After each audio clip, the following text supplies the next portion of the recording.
Alright, so right here we have quite the variety of little mushrooms, and there's some over here, and there's some peeking out from under these leaves right here, and they'll push their way through, so I'm not going to move the leaves too much so that they can go at their own pace, but they'll push their way through, and I just think it's really interesting to see the difference between like this kind right here, and if you look right here we have two different species up against each other, and then another little cup species, which I think is really adorable, right up here. Look at that.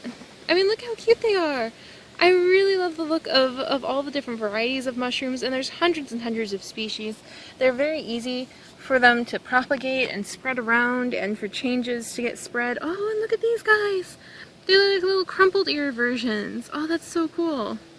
But that's kind of one of my favorite things with the micro flora like this is how you could just be walking down the path, because if I take a few steps back, you don't really notice that many of them. You can kind of see the brighter colored ones, but you don't see the little crumple-eared guys. You don't really see the little cup guys unless you're really, really looking. And it's just so fun about how if you slow down just for a little bit, you might find so many new things. Like while I was crouching down, I noticed this. So look right here. What we have right here is evidence of somebody's little meal. So you can see the acorn has had its cap pulled off, and the softer part where the cap connects to the acorn, it has been completely cleared out.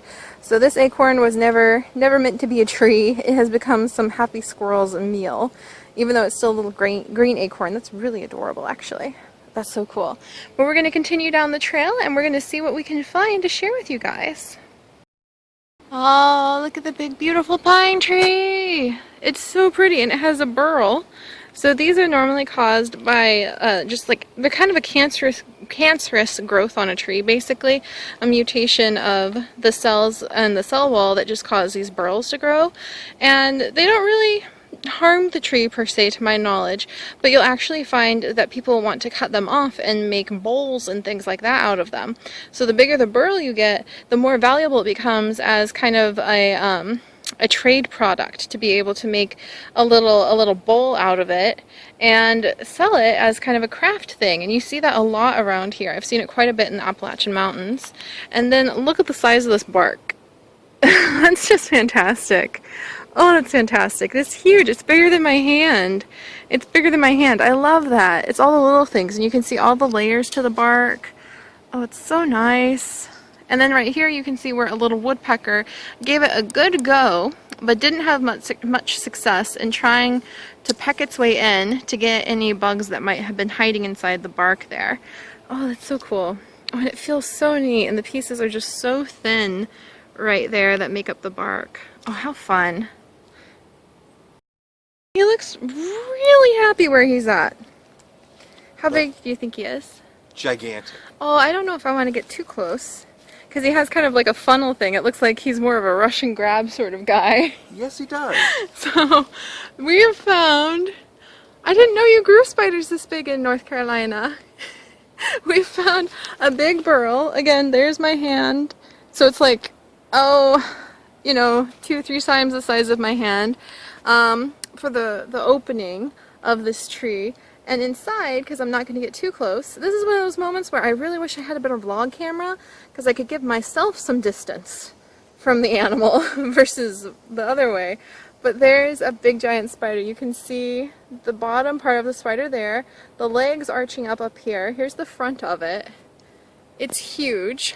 There's a pine cone next to it for reference on its size.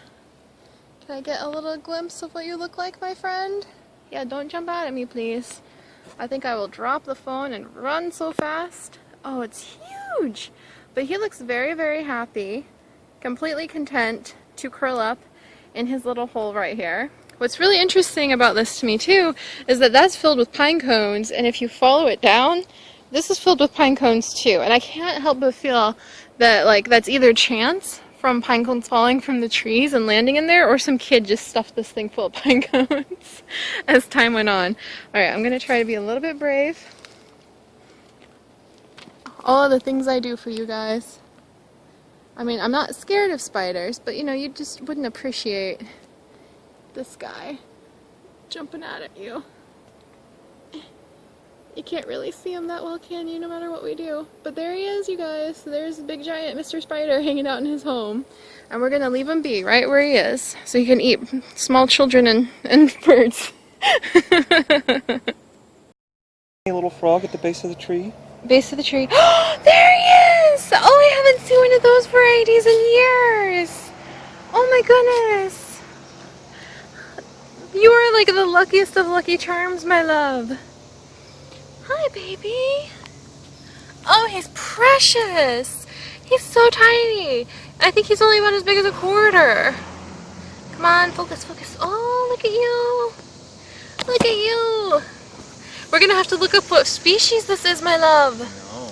He's so cute. He's like, you don't see any frogs. Yeah, he probably feels very confident because I didn't see him.